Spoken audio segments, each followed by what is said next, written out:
Cleared for takeoff for Tahiti, runway 12. One of the most rugged planes ever built. Pilots all called it the Jeep in the sky. Crashes into the sea near Tahiti. A plane doesn't just crash for no reason. Air traffic controllers have no idea what happened. We're a small airport here. We're not equipped with radar. It looked like it was going to be a very difficult investigation. Was it a medical emergency? The pilot might have had a physical breakdown. An act of sabotage? Or something even more alarming, a hidden threat that lurks at commercial airports around the world.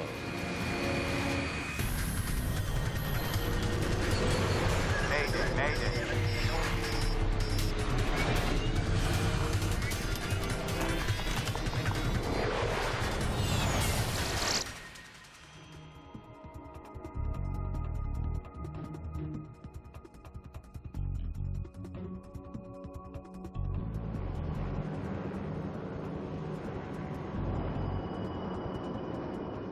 Pilot Michel Santoren cruises low over the islands of French Polynesia. AirMoorea requesting clearance for approach, runway 12. It's one of up to 40 flights a day between the islands of Moorea and Tahiti. AirMoorea, you were clear for final, runway 12. It's a route Eric Lamar knows well. Moorea is an island that's really close to Tahiti. The distance between them isn't even 20 kilometers. There's just the channel to cross. Tahiti and Moorea are two of more than 100 islands that make up French Polynesia, halfway between Australia and South America. Pristine beaches and lush mountain peaks attract thousands of tourists a year. AirMoorea specializes in the short flights that provide a vital link between the islands. AirMoorea and its planes were really part of the daily landscape for the Polynesians. People working in Tahiti and living in Moorea. And for the tourists, it really was the quickest and most efficient link. Me again. Michel Santoren joined AirMoorea just 3 months ago. I'll take the passenger list and load sheet if it's ready. After a career in the military, he's beginning a new life in paradise. He'd taken care of everything to welcome his family. His wife was joining him soon. Ah, another full one. Just the way we like it. Santoren flies these short hops on his own, with no co-pilot or cabin crew to help out. Okay, time to fly. No time to waste in paradise. Every 30 minutes, he needs to be ready for another takeoff. The captain would quickly check the plane to see if there was anything alarming, a deflated tire, anything that might call their attention. The Twin Otter turboprop is a rugged 19-passenger aircraft built in Canada. In fact, we pilots all called it the Jeep in the sky.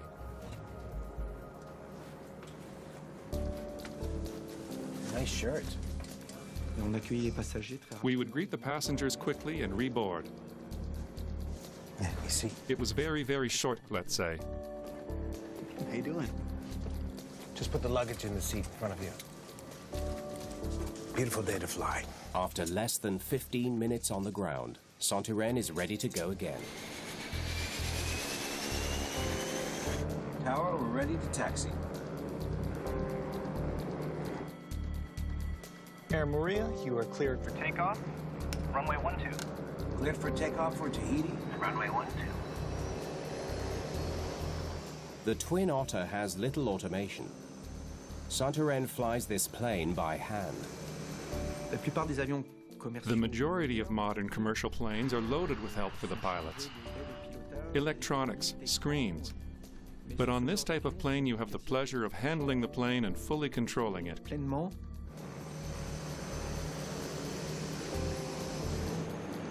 At this island airport, the ocean is just off the edge of the 1,200-meter runway. When we fly over there, it's magical. Blue lagoons, magnificent islands, the greenery, the mix of colors. It's certainly paradise.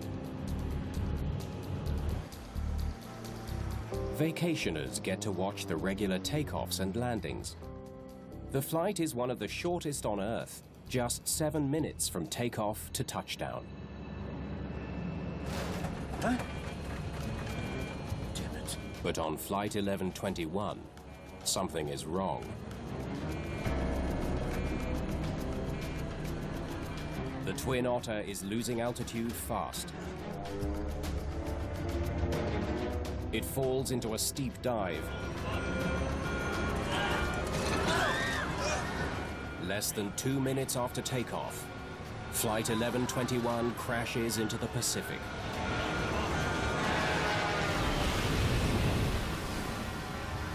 Oh my God!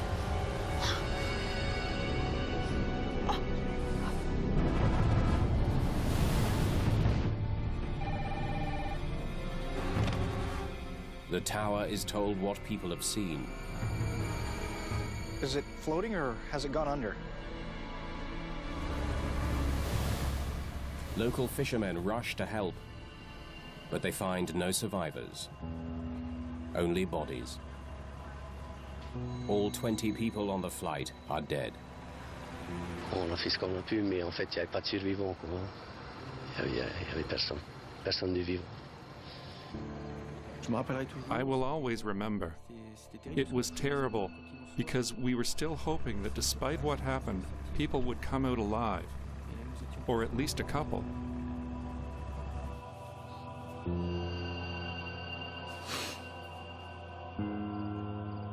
The disaster touches nearly everyone in the tiny island community.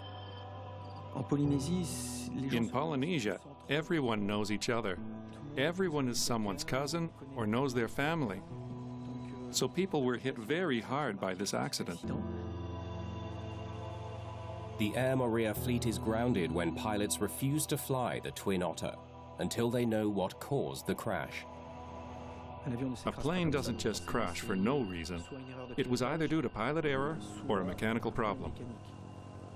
So before continuing to fly, we asked that the whole fleet be checked out.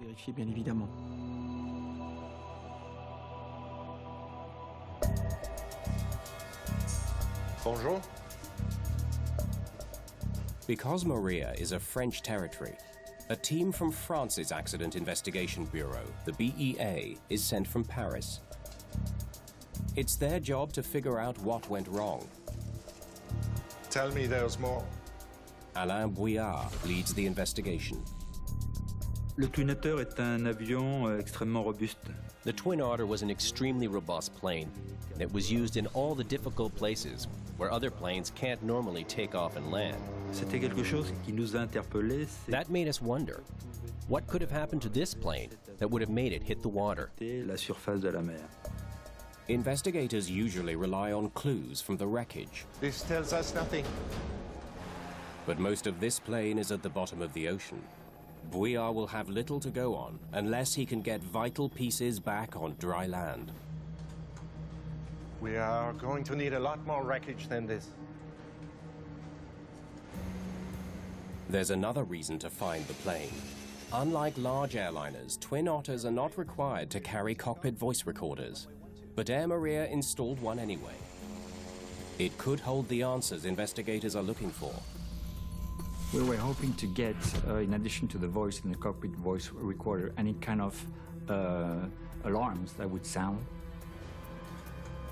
But recovering the CVR from the deep waters off the coast of Moorea will be a huge challenge.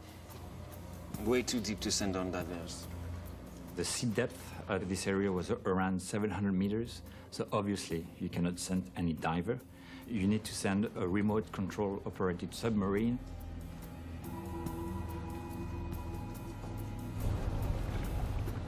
Investigators arrange for a ship equipped with a remote-controlled submersible to assist in the recovery, the Ile de Ré. There's just one catch. It's more than 4,000 kilometers away off the island of New Caledonia. It could take weeks for the ship to get to Moorea, Flight 1121 CVR is equipped with a locator beacon, or pinger, but the battery that powers it will only last 30 days. We'll try to send that recovery ship as soon as possible and within the 30 days of the battery life of the pinger. C'était quelque chose qui nous apparaissait.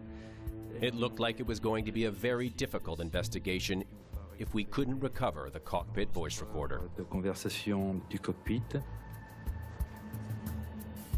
Meanwhile, investigators talk to the controller at the airport. A radar track could provide some clues about what brought the plane down. The first evidence that we like to get when the investigation starts, of course, is a sense of the trajectory, the last departure point and the impact point. So we try to get this type of information. But they're not going to get what they hope for. We're a small airport here. We're not equipped with radar. It's yet another setback.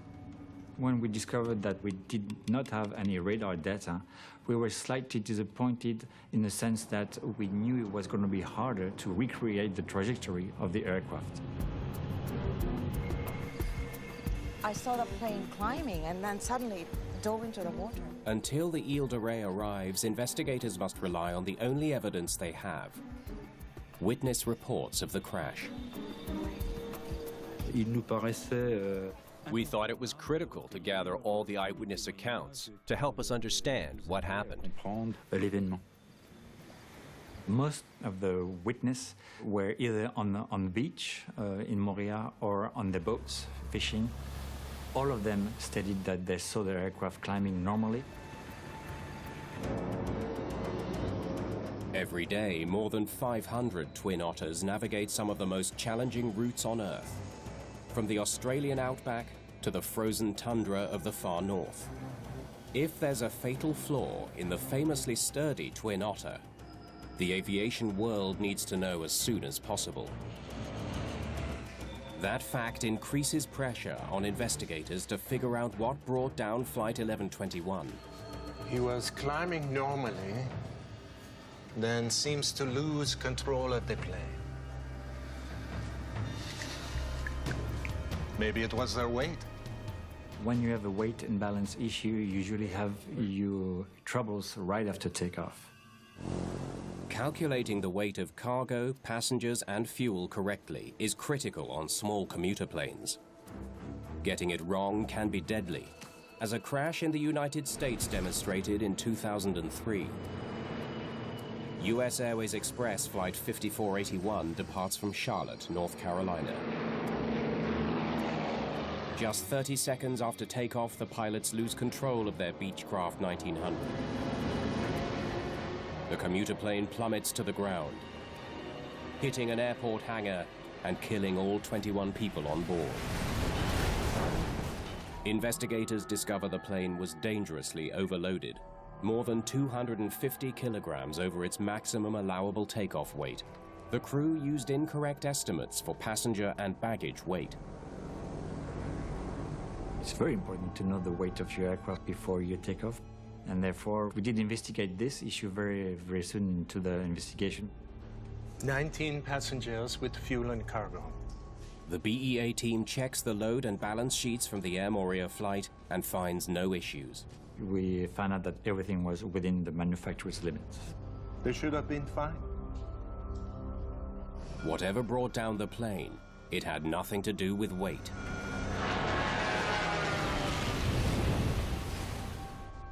Until help arrives to search for the plane's sunken cockpit voice recorder, there is no more evidence to go on. Bouillard decides to take a chance on an unusual tactic to try to figure out what went wrong. Oui, I need a small plane and a good pilot. Merci.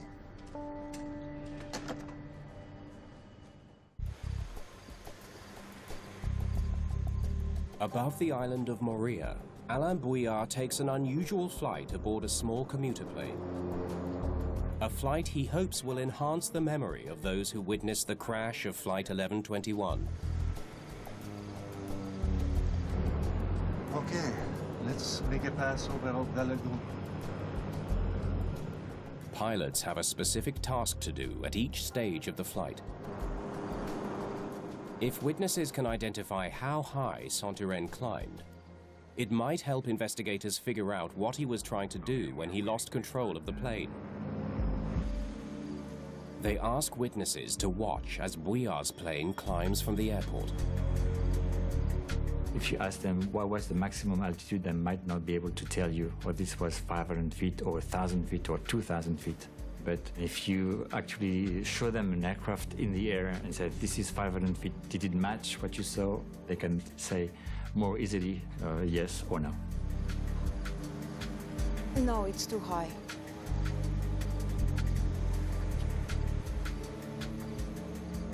Okay, let's make one more pass, this time a little lower. We asked the witness to tell them which one of the recreated flights match the most what they remember from the day of the accident. Yes, that's exactly where I saw the plane. The right height. Excellent. We are at an altitude of almost 400 feet. Okay, let's go back. The test flights give Bouillard a good idea of how high Michel Santurén managed to climb. The flights we did allowed us to estimate the altitude at which the plane changed its trajectory. Whatever went wrong, it happened when he was still climbing. But he still doesn't know what caused the plane's sudden dive, or why the pilot couldn't recover. When you have an airplane going nose down after takeoff, you can think of engine failure, obviously. Dual engine failure. A twin otter can fly safely with only one engine. But if both engines fail, that could cause a steep dive like the one the witnesses saw. That was a possibility. It would match in terms of trajectory. But having two engines fail at the exact same time is an extremely rare event. Dual engine failure could be caused, of course, by fuel starvation, but that's quite unlikely right after takeoff. Or it can be also, let's not forget, bird ingestions in both engines, but that's quite unlikely also. Most witnesses also report hearing engines as the plane dove towards the sea. Dual engine failure now seems even more unlikely.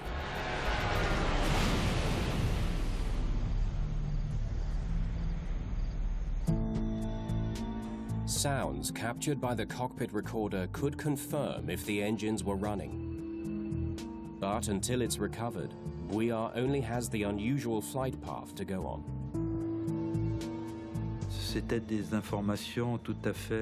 This information was certainly important, but it didn't explain what happened. It seemed to us that the pilot might have had a physical breakdown, some kind of incapacitation that put the plane into a descent.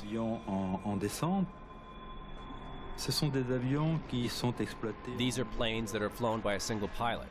When a pilot is physically incapacitated, there's no one to take over control of the plane. If the pilot had been incapacitated and then would have just, leaned over on the flight controls, indeed, it would then match the trajectory of the aircraft. The captain's body has been recovered and sent for autopsy. The coroner has checked for any signs of a medical condition that might interfere with the captain's ability to fly. But when Bouillard reads the results, it wasn't a heart attack. He's back at square one. There was nothing to suggest that he had a health problem. We have regular medical checkups. He passed without any difficulty. We closed the door on pilot incapacitation as the cause of the accident.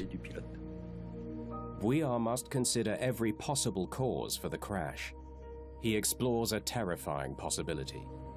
What about a deliberate act of sabotage? Did someone board the flight intending to commit murder? Une intrusion d'une personne dans le cockpit. Intrusion into the cockpit, it's something that was plausible. Plausible.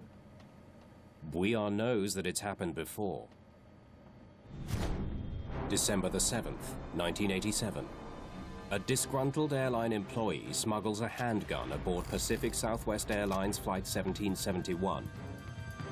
In mid-flight, he shoots his former boss, then rushes towards the cockpit, where he shoots a flight attendant and both pilots.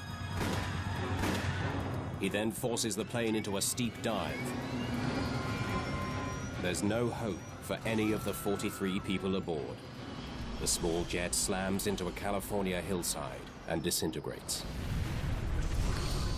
I'm sorry, sir.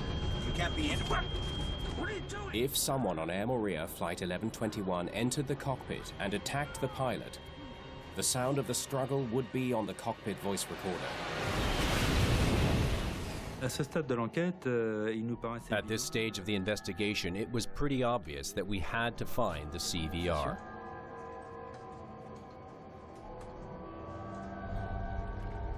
On August the 26th, 17 days after the accident, the French research vessel Ile de Ré finally arrives. The team knows the approximate location of the wreckage, but ocean currents may have shifted the sunken debris.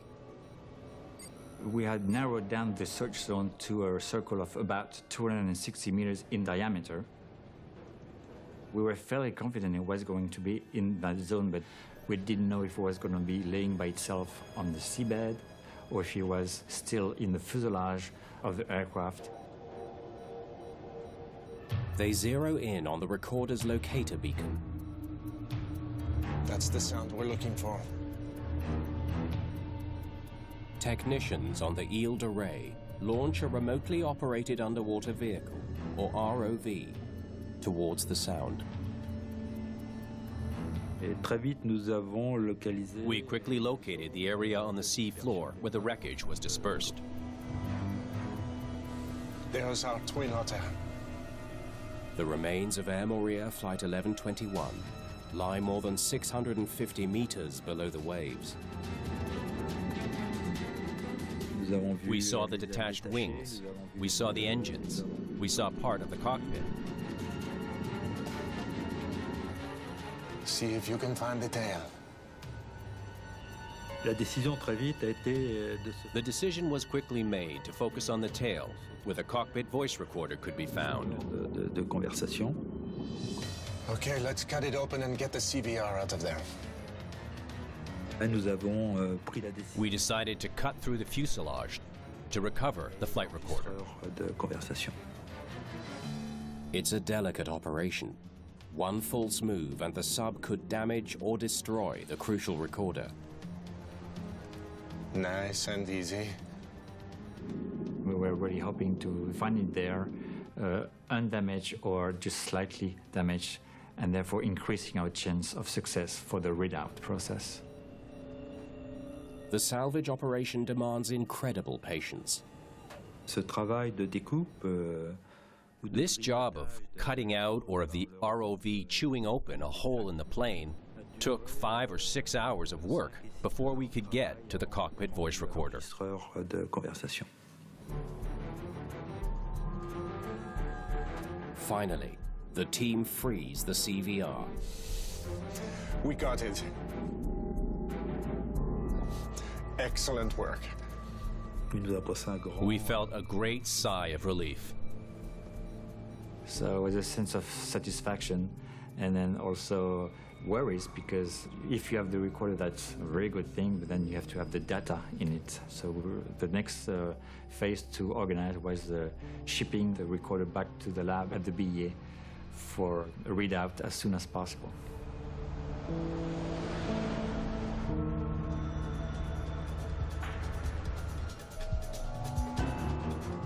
Along with the voice recorder, the salvage effort brings up other key pieces of wreckage. Nous avions décidé de... We decided to recover some of the pieces that we thought would be needed, in addition to the information from the CVR. du CV. We wanted to get the engines. We wanted to get as much cockpit panel as possible. They quickly download the CVR data.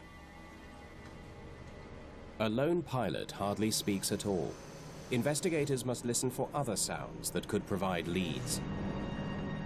On the cockpit voice recorder, we could hear the normal takeoff roll, and then the climb phase seems to be rolling normally. They can hear the sound of the plane as Santorin lifts off and adjusts his controls. L'intrusion dans le cockpit était une hypothèse qui était... An intrusion into the cockpit was still an open hypothesis. We waited for the CVR to close that door. Fermer cette porte. There's no sound of an intruder in the cockpit. La première impression que nous a donné... The first impression we got from listening to the CVR was that there was no intrusion into the cockpit. There had been no other people in the cockpit. Then they hear the pilot cry out in surprise. Huh? Damn it. Tout était parfaitement normal. Everything was perfectly normal until the moment when the pilot swore. Ce juron.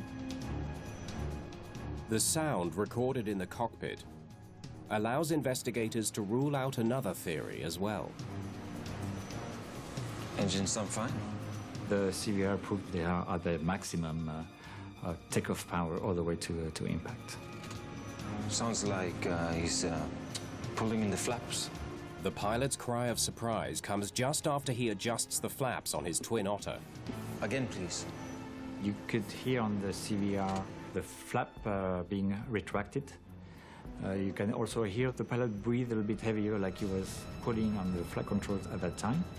And then immediately after that, you hear him being very surprised. Moments later, the plane slams into the sea. Even with a lot of experienced cockpit voice recorders are always hard to hear, especially when you know there's a tragic ending. It's connected to the flaps. Just, I don't understand how.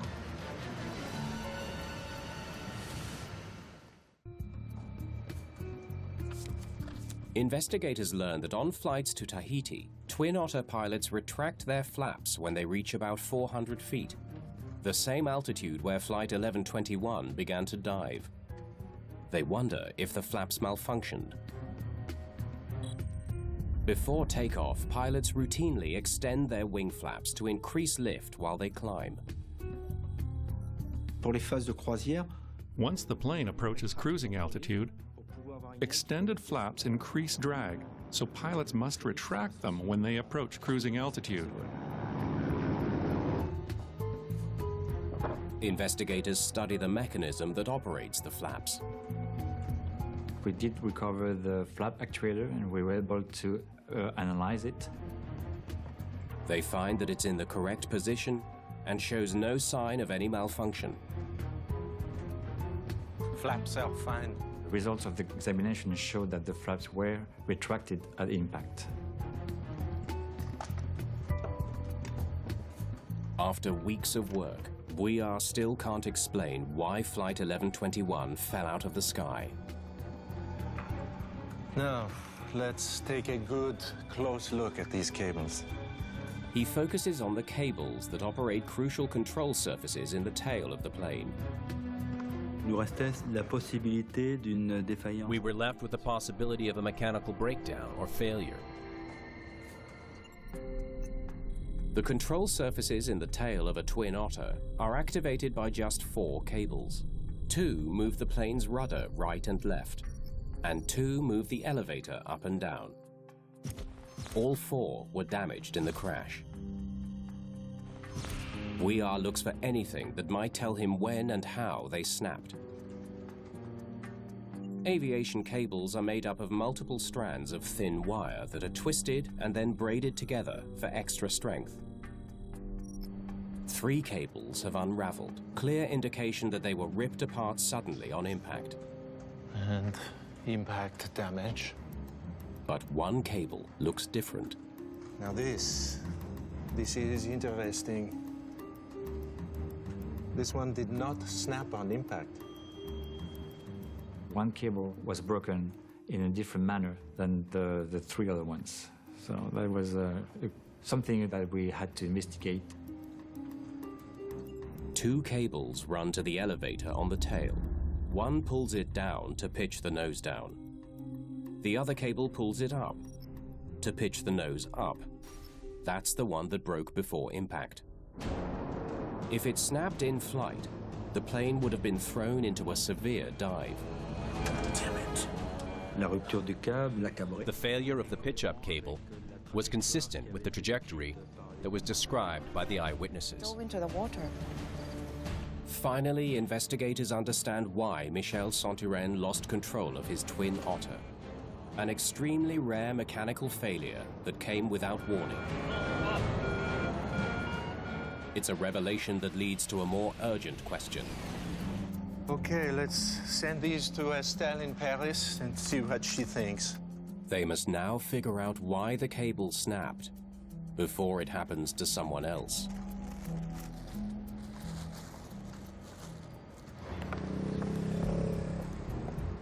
When the pitch-up cable arrives in Paris, materials specialist Estelle Boncharel examines it closely. She sees something strange. The cable shows clear evidence that different strands broke at different times and for different reasons. The external strands were worn and those on the inside were not. They had snapped. Distinctive damage on the outer strands suggests something has been rubbing against the cable. It looks like 50% worn down over time. When we looked at this cable under the microscope, we were able to see that every external strand showed these signs of wear, which added up to very substantial damage. The pitch-up cable runs from the control column in the cockpit to the elevator, passing through a series of plastic guides. Every time the pilot pulls the nose up, the cable rubs against the guides. Planes experience the most wear and tear during takeoff and landing. It's important for mechanics to monitor the number of flights to help assess wear. 48. Airline records provide a troubling clue. More than 50 flights here.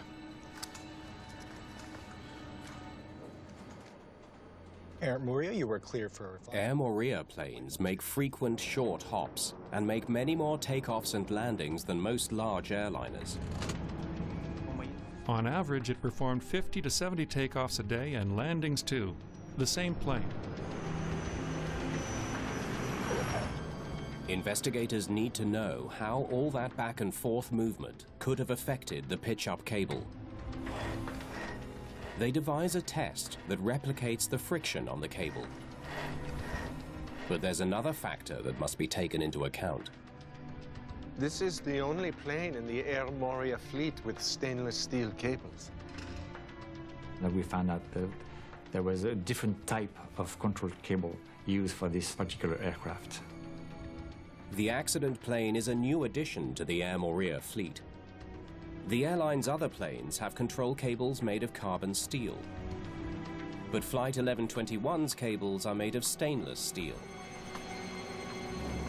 Stainless steel withstands salt corrosion better than carbon steel.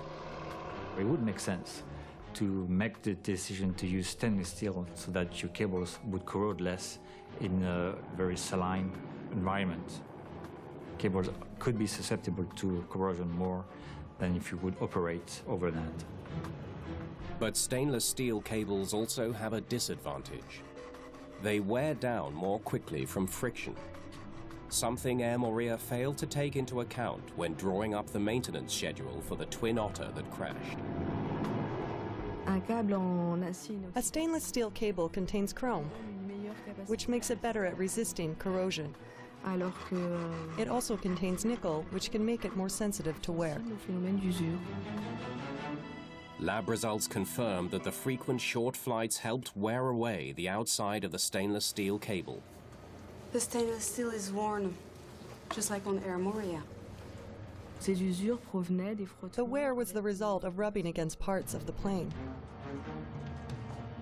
It could be a crucial discovery. one that finally explains why a critical control cable broke in flight. Investigators suspect friction weakened the cable so much that it snapped as Santoren was pulling his elevator up to climb. At first we thought that the cable broke because of the wear. That was our first impression, because the wear was significant.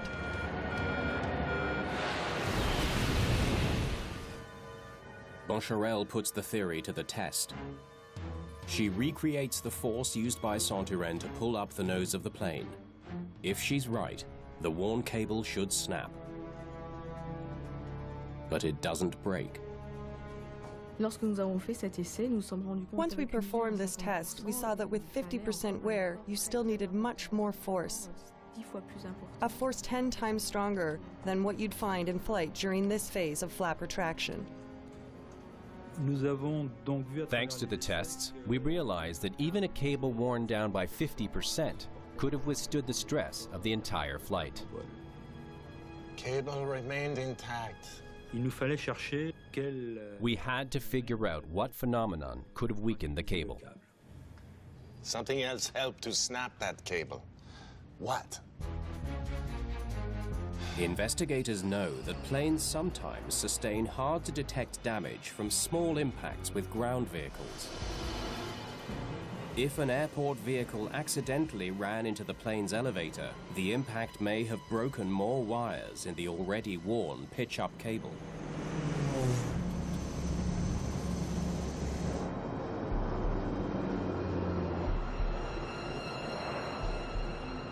Bouillard checks the records at both airports on the Twin Otters route, Moorea and the larger airport in Tahiti where it parks overnight. Thank you. He needs to know if the plane was ever involved in an accident. Nothing. No impact reported. We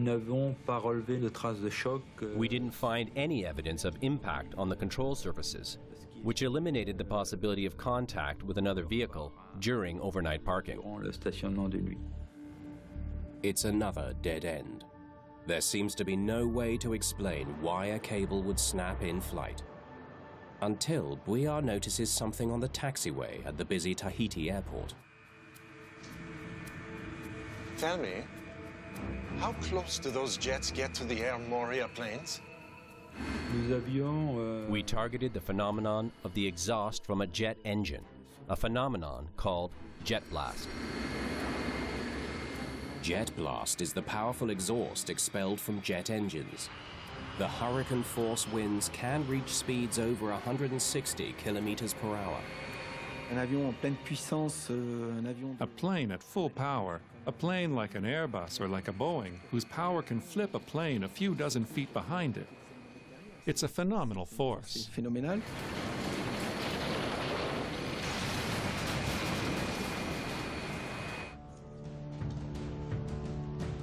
Investigators study the layout of Tahiti's airport. They need to know if the AirMoorea planes could have been damaged by jet blast. Okay. The AirMoorea Twin Otters are parked here. They learn that AirMoorea parks its planes very close to a taxiway used by powerful jets. Airports routinely set up jet blast barriers to protect planes from the dangerous force. There should be barriers to protect the Twin Otters at Tahiti's airport, but they've been removed. Now look at this.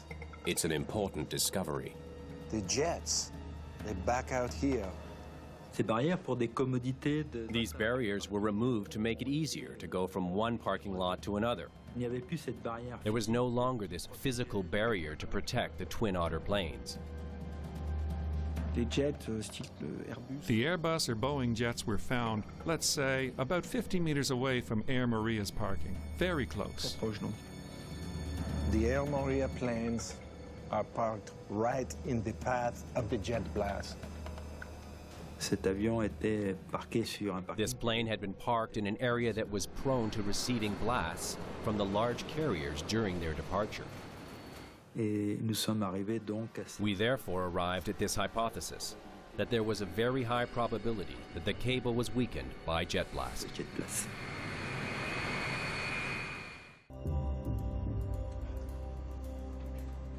Alain Bouillard learns that AirMoorea's planes are especially vulnerable to jet blast because of an airline policy designed to prevent accidents. The Twin Otters are parked with the elevators locked in a nose-down position. It makes it impossible to get off the ground with the elevators locked. It was locked by a device that stopped the cables from moving and prevented the elevator from moving. But the nose-down position likely increased the damaging effects of the jet blast. Investigators suspect that, like a sail in the wind, the tilted elevators caught the full force of the blast, putting extra strain on the locked pitch-up cable. If the controls are locked, it pulls and transfers this energy directly to the cable.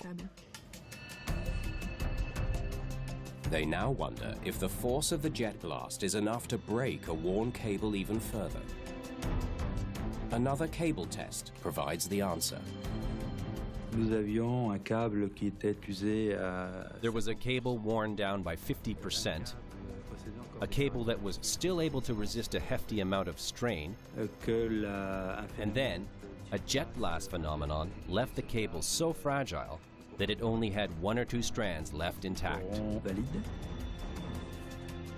Rather than tearing the cable completely apart, the jet blast left a few strands of wire, just enough for Flight 1121 to take off, but not enough to survive the rigors of a 7-minute flight. They were hanging by a thread. If the jet blast had severed the cable completely, Captain Santurén would not have been able to get his plane off the ground. But once airborne, Captain Santurén and his 19 passengers are one thin strand of wire away from disaster. Investigators reproduce the forces created as the pilot adjusts his controls. Captain Santurén reaches 400 feet and retracts his flaps, causing his Twin Otter to pitch down slightly. He adjusts his elevator to pitch back up. It's enough to snap the final strand of the worn and damaged cable. He didn't have a chance. We determined that the force needed to correct the pitch of the plane was strong enough to break the last strand. There was nothing the pilot could do to save his plane and his 19 passengers.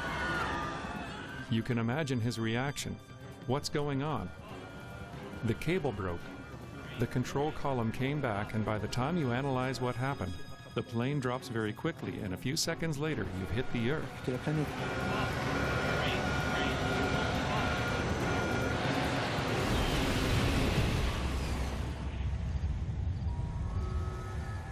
The AirMoorea accident killed 20 people and forever changed the lives of the victims' families. Bouillard and his team leave French Polynesia, determined to make it safer to fly on Twin Otters. The first recommendation was an urgent request to check the cables on all planes equipped with stainless steel cables. Today, there are tougher maintenance and inspection standards around the world for stainless steel control cables. The main lesson from this investigation, yes, is the risk of jet blast at airports. The AirMoorea disaster raised awareness throughout the industry of the vital safety role played by jet blast barriers, especially at airports that handle both large jets and small commuter planes. Eric Lemar hopes it will be enough to stop such an accident from happening again. I dare to hope. If not, what purpose did this accident serve?